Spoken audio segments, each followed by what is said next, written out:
नमस्कार दोस्तों। तो अब आप ये सोच रहे होंगे कि क्या कैपकट ऐप से प्रोफेशनल लेवल की एडिटिंग की जा सकती है। इसका सीधा सा जवाब है हाँ। तो आज मैं आपके साथ प्रो लेवल एडिटिंग का सीक्रेट शेयर करने वाला हूँ, जो आपको नूब से प्रो बना देगा। बाकी आप जितना कैपकट के बारे में सोचते हो, उससे कई गुना ये पावरफुल एडिटिंग टूल है। मैं भी अपनी वीडियो इसी में एडिट करता हूँ। इस वीडियो में हम मेरी तरह टेक्स्ट एनिमेशन, की frame animation, masking, 3D edit और बाकी आगे वीडियो में पता चल जाएगा। बाकी कई क्रिएटर्स इस ऐप को काफी क्रिटिसाइज भी करते हैं, क्योंकि इसमें 3D कैमरा जैसे इफेक्ट्स नहीं है। साथ ही इसमें VPN और नेटवर्क एरर की प्रॉब्लम भी रहती है, जो हर नई वर्जन आने पर आपको फेस करनी पड़ती है। तो इस वीडियो में इन प्रॉब्लम्स को भी सॉल्व करेंगे। अब कैपकट ओपन कर लो, लेकिन उससे पहले मेरा टेलीग्राम चैनल ज्वाइन करना न भूलना। फिर कैपकट में मी वाले ऑप्शन पर जाओ और ऊपर सेटिंग्स पर जाकर नीचे स्क्रॉल करके बिजनेस क्रिएटर मोड को ऑन कर लो। इसके बाद कैपकट में ईमेल से लॉगिन कर लो और तुम्हारी प्रॉब्लम सॉल्व हो जाएगी।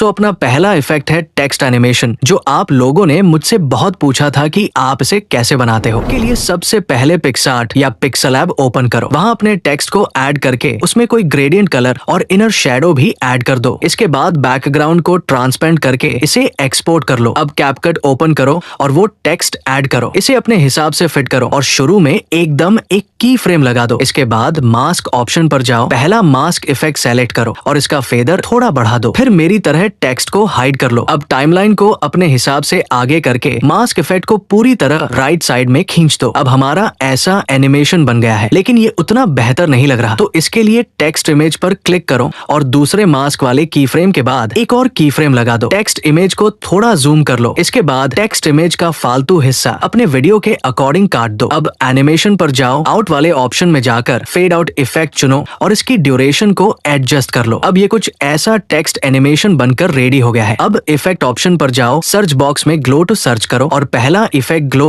टू सेलेक्ट करो। इसके एडजस्टमेंट में जाकर साइज को 100 कर दो और ग्लो को अपने हिसाब से एडजस्ट कर लो। अब ये रहा फाइनल रिजल्ट। अब तीसरा इफेक्ट है आईजेक स्टाइल कैरेक्टर एनिमेशन।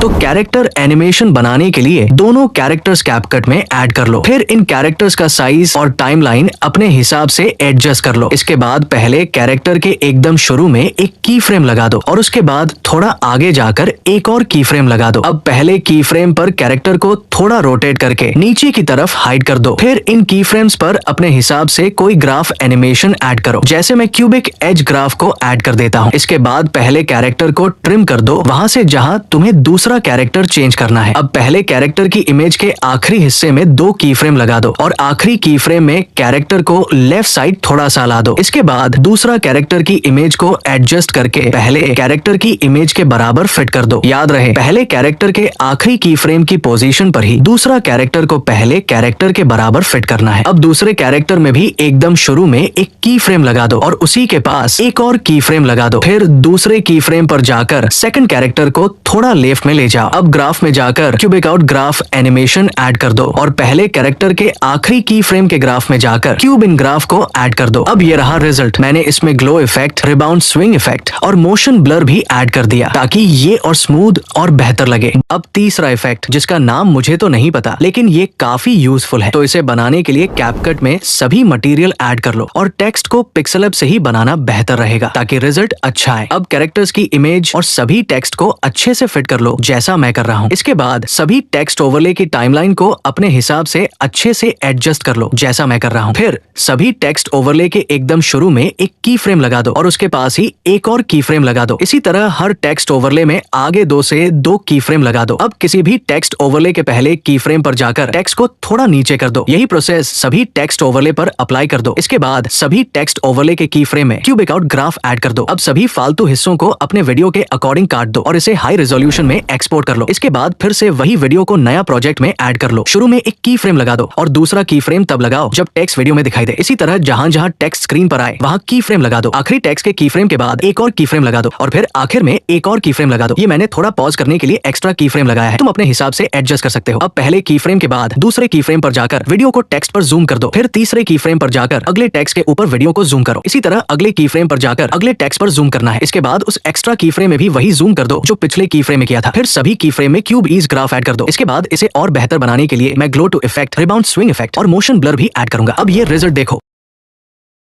अब अगला इफेक्ट है 3D स्क्रीन रोटेशन। तो चलो इसे भी बनाते हैं। सबसे पहले कैपकट में अपनी स्क्रीन रिकॉर्डिंग को ओवरले में ऐड कर लो। अब इसका साइज और पोजीशन एडजस्ट कर लो। इसके बाद इफेक्ट ऑप्शन में जाकर सर्च करो प्लेयर 3D और इस इफेक्ट को वीडियो में ऐड कर लो। अब इसके ऑब्जेक्ट में जाकर ऑल वीडियो सेलेक्ट करो। फिर इफेक्ट के एकदम शुरू में एक की फ्रेम लगा दो और आखिर में भी एक की फ्रेम लगा दो। अब आखिरी की फ्रेम पर ग्लो को 0 कर दो, टेक्सचर को भी 0 कर दो और रोटेशन को फुल कर दो या अपने हिसाब से एडजस्ट कर लो। फिर पहले की फ्रेम पर जाकर ग्लो को 0 कर दो, टेक्सचर को भी 0 कर दो, बाकी रोटेशन को अपने हिसाब से एडजस्ट कर लो। मैं इसे डिफॉल्ट पर ही छोड़ दूंगा। अब इस इफेक्ट के ग्राफ में जाकर मेरी तरह एक ग्राफ बनाओ या अपने हिसाब से कर लो। बस अब इसे एक्सपोर्ट कर लो और ये रहा रिजल्ट। मैंने इसमें ग्लो इफेक्ट और रिबाउंड स्विंग इफेक्ट भी ऐड कर दिया है। तो इस वीडियो में मैंने 4 यूनिक इफेक्ट्स बताए हैं जो आपको शायद किसी ने नहीं बताए होंगे। अब अगर आपको इसका पार्ट 2 चाहिए तो कमेंट में जरूर बताना। बाकी कोई प्रॉब्लम हो तो कमेंट में पूछ लो, मैं रिप्लाई देने की कोशिश करूंगा और फीडबैक भी जरूर देना। तो अब मिलते हैं अगली वीडियो में, लेकिन लाइक और सब्सक्राइब करके जाना और टेलीग्राम ज्वाइन करना न भूलना। बाकी अगर मेरी तरह फ्री में AI वॉइस बनानी हो तो राइट वाली वीडियो जाकर देखो, फुल एक्सप्लेन किया है।